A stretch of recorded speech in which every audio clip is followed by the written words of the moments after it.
మీరు పక్క కాంగ్రెస్ ఎక్కడ ఉంటుందో ప్రోగ్రెస్ అక్కడ ఉండదు. కాంగ్రెస్ ఉన్నంతకాలం ప్రోగ్రెస్ మర్చిపోవుడే. ఇంకో 2 ఏళ్ళు మనకు కష్టాలు తప్పై. కేసీఆర్ గారు ఉన్నప్పుడు గ్రామాలు ఎట్లుండే? ప్రతి ఊర్లో ఒక నర్సరీ, ప్రతి ఊళ్ళో మొక్కలు పెంచే కార్యక్రమం, ప్రతి ఊళ్ళో చెత్త తీసేందుకు ఒక ట్రాక్టర్, మొక్కలకు నీళ్లు పోసేందుకు ఒక ట్యాంకరు, ఆ చెత్త తీసి పారేసేందుకు ఒక దగ్గర వేసేందుకు డంపింగ్ యార్డ్. మనుషులు చచ్చిపోతే ఇదివరకు పొలాల కాడనో లేకపోతే వాక్ కాడనో చెరువు కాడనో దాన సంస్కారాలు చేసేది. కానీ కేసీఆర్ గారి ప్రభుత్వం వచ్చినాక వైకుంఠ ధామాలు ప్రతి ఊళ్ళో మనం కట్టుకున్నాం. అట్లే పిల్లలు ఆడుకునేందుకు ప్రతి ఊళ్ళో క్రీడా ప్రాంగణాలు, పెద్ద మనుషులు వాకింగ్కి పోదలుచుకుంటే ప్రతి ఊళ్ళో పల్లె ప్రకృతి వనాలు. దేశంలో ఎక్కడ ఉన్నాయా ఇవన్నీ? ఎక్కడ భారతదేశంలోని 28 రాష్ట్రాల్లో ఏ రాష్ట్రంలో ఈ పరిస్థితి లేదు. ఇది మనది మనం ఇచ్చుకుంటున్న సర్టిఫికేట్ కాదు. కేంద్ర ప్రభుత్వం ప్రతి సంవత్సరం ఉత్తమ పంచాయతీలకు అవార్డులు ఇస్తుంది. ఏం చేసినారు తెలుసా కేంద్ర ప్రభుత్వం వాళ్ళు? ఒక సంవత్సరం 22, 21 అనుకుంటా, 2021, 22 మొత్తం భారతదేశంలో సంసద్ ఆదర్శ గ్రామీణ యోజన అనే కార్యక్రమం కింద 20 ఉత్తమ పంచాయతీలు ఎక్కడున్నాయి అని లెక్కదీస్తే 20కి 20 తెలంగాణలో ఉన్నాయని చెప్పి కేంద్ర ప్రభుత్వం ప్రకటించింది. గది కేసీఆర్ గారు చేసిన పని. అట్లాగే జనాభా పరంగా తీసుకుంటే మన రాష్ట్రం కేవలం 3%, భారతదేశం మొత్తం జనాభాతో పోలిస్తే 3% జనాభా తెలంగాణది. కానీ జాతీయ ఉత్తమ పంచాయతీ అవార్డులు పంచాయతీరాజ్ దినోత్సవం రోజు కేంద్ర ప్రభుత్వం ప్రకటిస్తే 3% జనాభా ఉన్న తెలంగాణ 30% అవార్డులు గెలుచుకున్న విషయాన్ని నేను మీకు గుర్తు చేస్తూ ఉన్నా. ఇంత అద్భుతంగా కేసీఆర్ గారి ప్రభుత్వంలో పల్లెలు బాగా చేసుకున్నాం, పట్టణాలు బాగా చేసుకున్నాం, పని చేసుకుంటూ పోయినాం. సరే, తాండూరులో కేవలం 6,000 స్వల్ప తేడాతోనే మనం ఓడిపోయినాం, పెద్ద మెజారిటీ ఏం కాదు. కానీ సరే, ఓటమి ఒక ఓటుతో ఓడిపోయినట్టే, టాస్లో పోయినట్టే. ఇక మీకు తెలుసు సర్పంచ్లకు పార్లమెంట్ ఎలక్షన్ గెలుచుడు ఈజీ, కానీ పంచాయతీ ఎలక్షన్ గెలుచుడు కష్టం అబ్బా. ఎందుకంటే మీకు ఎరికే ఒక్కొక్క ఓటుకు అంత విలువ ఉంటుంది. ఇక ఒక్కొక్క మనిషిని పట్టుకోవాలి, బతిమలాడాలి, దండం పెట్టాలి, అయ్యా అప్ప అనాలి. మీరు వాగ్దానాలు ఇచ్చింటారు, మీరు చాలా మాటలు చెప్పింటారు, నేను ఇది చేస్తా అది చేస్తా అని. కాబట్టి నాకు తెలుసు మీకు కష్టం. అందుకే మీకు ఇచ్చే మాట ఒకటే, ఈ 2 ఏళ్ళు కొంత కష్టం ఉంటుంది మనకు.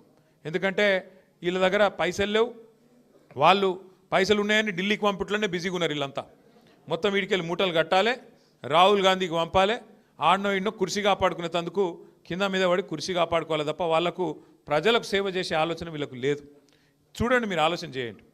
ఎందుకంటే ఈ 2 ఏళ్లలో ఎంతమందిని ఎన్ని రకాలుగా మోసం చేసినారో శ్రీనివాస్ యాదవ్ గారు వివరంగా చెప్పినారు. ఎస్సీలను మోసం చేసినారు, ఎస్టీలను మోసం, బీసీలను మోసం, రైతులను మోసం, మహిళలకు మోసం, యువతకు మోసం, విద్యార్థులకు మోసం. వీళ్ళ చేతిలో మోసపోని వాళ్ళు ఎవరు లేరు. ఏమైనా ఏం చేసినారు రాయి అంటే ఇక ఫ్రీ బస్ ఒకటి చెప్తారు. అది ఫ్రీ బస్ ఎట్లయితుందో నాకైతే ఇంతవరకు అర్థం కాలే. మీకు వాళ్ళకన్నా అర్థమైతే నాకు చెప్పురు జర. మహిళలకు ఫ్రీ అంట, కానీ వాళ్ళు ఎంబడి ఉండే మగవాళ్ళకు డబుల్ టికెట్ అంట. ఇక అది ఫ్రీ ఎట్లయితుంది? మళ్ళీ వాళ్ళ ఇంట్లో ఉండే పిల్లలకు 25% బస్ పాసులు పెంచిర్రు. ఇక అది ఎట్లా ఫ్రీ అవుతుంది చెప్పు, నాకు అర్థం కాదు. ఇక మళ్ళీ ఫ్రీ బస్సు అని ఉదరగొట్టుడు. మొత్తం అందరూ మోసపోయి బాధపడుతున్నారు. గ్రామాలలో రైతులైతే కోపం మీద ఉన్నారు. మీకు తెలుసు నాకంటే బాగా, రుణమాఫీ కాలే, రైతు బంధు రాదు, ఇదివరకు కరెక్ట్గా వచ్చే కరెంట్ ఇప్పుడు కరెక్ట్గా వస్తలేదు, యూరియా ఆఖరికి యూరియా అన్న కరెక్ట్గా ఇచ్చే ముఖం ఉన్నది రైతులకు. యూరియా కోసం ఇలా యుద్ధాలు చేయాల్సిన పరిస్థితి పాపం రైతులకు ఇలా ప్రతి గ్రామంలో ఉన్నది. అందుకే ఇప్పుడు మళ్ళీ ఎక్కడ లైన్లు కడతారో, మళ్ళీ ఎక్కడ తంతారో అని భయంతో కొత్త దుకాణం తెరిచిరు వీళ్ళు. ఏందట అంటే ఇదివరకు యూరియా షాపులలో దొరుకుతుండే, ఇప్పుడు యాప్లో దొరుకుతుందంట. యాప్, ఫోన్లో యాప్ ఉండాలంట, యాప్లో దొరుకుతుందంట. మరి షాప్లో యూరియా అయినోడు యాప్లో ఇస్తాడే? నాకు తెలియకడతా, ఆడు ఉంటేనే కదా ఇటు ఇచ్చేది. ఇక గట్లున్నది ఇలా కథ. ఎందుకంటే లైన్లు కనబడద్దు, దాచిపెట్టాలి. ఎన్ని రోజులు దాస్తావు? 10 ఏళ్ళు మరి కేసీఆర్ ప్రభుత్వంలో ఎందుకు లైన్లు లేకుండే? ఎందుకంటే నడిపేటోనికి తెలివి ఉండాలా, నడిపేటోనికి రైతుల మీద గుండెల్లో ప్రేమ ఉండాలా. అది కేసీఆర్కు ఉండే, నీకు లేదు. ఇంకొక్క ముచ్చట చెప్పి నేను బంద్ చేస్తా. ఏమన్నా అడిగినావు అనుకో గట్టిగా, ఏమా ఎందుకు చేస్తలేరు, మరి 100 రోజులు 6 గ్యారెంటీలు అన్నారు కదా, ఏడవైనా స్వామి అంటే ఒకటే అబద్ధం చెప్పుడు నేర్చుకున్నారు. ఇక అప్పుల పాలైపోయింది రాష్ట్రం, అప్పులైపోయినాయి. అబద్ధం చెప్పినా అతికేటట్టు ఉండాలి. ఒక ఆయననేమో 6 లక్షల కోట్ల అప్పయింది అంటాడు, ఇంకొక ఆయన 7 లక్షల కోట్ల అప్పయింది అంటాడు, ఇంకొక ఆయన 8 లక్షల కోట్ల అప్పయింది అంటాడు. వాళ్ళకే శృతి లేదు. మరి కేంద్ర ప్రభుత్వం మొన్ననే ఒక ప్రకటన చేసింది పార్లమెంట్లో. ఒక బీజేపీ ఎంపీ గారు అడిగిండు తెలంగాణ ఆయన్నే, అసలు కేసీఆర్ గారు ప్రభుత్వం చేసిన అప్పు ఎంత అని అడిగిండు. అడిగితే కేంద్ర ప్రభుత్వం రిజర్వ్ బ్యాంక్ ఆఫ్ ఇండియా దగ్గర లెక్కలు తీసుకొని, కాగ్ లెక్కలు తెప్పించుకొని మొత్తం చాన్బీన్ చేసి పార్లమెంట్లో ప్రకటించింది. ఏమని ప్రకటించింది? 2014 జూన్ 2 నాడు కేసీఆర్ గారు ముఖ్యమంత్రి అయిన నాడు రాష్ట్రం నెత్తి మీద ఉన్న అప్పు 72,000 కోట్లు. కేసీఆర్ గారు డిసెంబర్ 3, 2023 నాడు రాష్ట్ర ప్రభుత్వం నుంచి జరిగిన నాడు ఉన్న అప్పు 3.5 లక్షల కోట్లు. అంటే 3.5 లక్షల కోట్లల్లో మనకు విరాసత్గా వచ్చిన 72,000 కోట్ల అప్పు తీసేస్తే 2,80,000 కోట్ల అప్పు మాత్రమే మన ప్రభుత్వం చేసింది. మరి ఏం చేసిండు కేసీఆర్ గారు అప్పు చేసి? ఏం చేసిండు అంటే మీ వికారాబాద్ను జిల్లా చేసిండు, వికారాబాద్లో ఒక మెడికల్ కాలేజ్ పెట్టిండు, వికారాబాద్లో ఒక నర్సింగ్ కాలేజ్ పెట్టిండు, మీ తాండూరులో ఉండే తాండాలను గ్రామ పంచాయతీలు చేసిండు, గ్రామ పంచాయతీ భవనాలు కట్టించిండు. కేసీఆర్ గారు 1022 గురుకుల పాఠశాలలు పెట్టిండు. కేసీఆర్ గారు 73,000 కోట్ల రూపాయలు రైతు బంధు రూపంలో 70 లక్షల మంది రైతుల ఖాతాల్లో టింగుమని నాట్లేసే కాలం వచ్చిందంటే మీ అకౌంట్లలో డబ్బులు వేసిండు. కేసీఆర్ గారు 200 రూపాయల పెన్షన్ను 2,000 రూపాయలు చేసిండు. 15 లక్షల మంది ఆడపిల్లల పెళ్లిళ్ళు 1,00,000 రూపాయలు ఇచ్చి కళ్యాణ లక్ష్మి కింద, షాదీ ముబారక్ కింద బ్రహ్మాండంగా ఆడపిల్లల పెళ్లిళ్ళు చేసిండు. 14 లక్షల మంది ఆడబిడ్డలు ప్రసూతి అయితే మగపిల్లగాడు పుడితే 12,000, ఆడపిల్ల పుడితే 13,000 రూపాయలు ఇచ్చి కేసీఆర్ కిట్ ఇచ్చి మేనమామ లెక్క వాళ్ళకి అండగా నిలబడ్డాడు. ఇట్లా చెప్పుకుంటూ పోతే 1-2 కాదు, ఊర్లలో మొత్తం LED లైట్లు పెట్టించిండు కేసీఆర్ గారు. ఊర్లలో 16,000 నర్సరీలు పెట్టించిండు.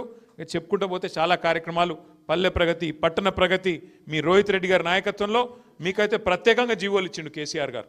1-2 కాదు, 100 కోట్ల రూపాయలు. రోహిత్ ఇక్కడనే సార్తో దాదాపు ఒక 2-3 నెలలు ఉన్నాడు వరుసగా ప్రగతి భవన్లో ఉంటే, ఎన్ని డబ్బులు కావాలంటే తాండూరుకి అన్ని డబ్బులు అప్పుడు మంజూరైతే ఇప్పుడున్న ఎమ్మెల్యే గారు వాటికే మళ్ళీ ఇంతకుముందు సీనన్న చెప్పినట్టు ఇది అటు మార్చి అది ఇటు మార్చి ఆయన తెచ్చినాన్ని పోజులు కొడుతున్నాడు తప్ప నిజానికి ఆ నిధులన్నీ తెచ్చింది తప్పకుండా రోహిత్ రెడ్డి గారు, ఇచ్చింది కేసీఆర్ గారు. ఇది వాస్తవం. వీళ్ళు వచ్చినాక కొత్తగా ఇచ్చింది ఏముంది? ఏమీ లేదు. అందుకే దయచేసి మనం గ్రామాన వాస్తవాలు చెప్పుకోవాలి. అప్పు ఎంత అయింది, ఎందుకయింది? మరి ఇవాళ రేవంత్ రెడ్డి గారు వచ్చినాక 2 ఏళ్లలో 2.5 లక్షల కోట్ల అప్పు అయింది. ఏం చేసినావు మరి 2.5 లక్షల కోట్ల అప్పు చేసి?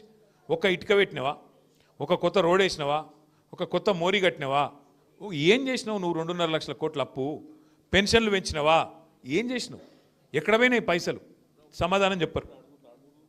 తాండూరులో ఎన్నిండ్లు అయినా అని అడుగుతున్నాడు సీనన్న. ఎన్నిండ్లు కట్టిర్రు, ఏమవుతుంది అని అడుగుతున్నాడు. నేనేమంటున్నా అంటే దయచేసి ఒకటి యాద పెట్టుకోండి, ఒకటి మాత్రం పక్కా, ప్రజలకు అన్ని వాస్తవాలు, అన్ని విషయాలు ఒక్కొక్కటిగా అర్థమవుతూ ఉన్నాయి.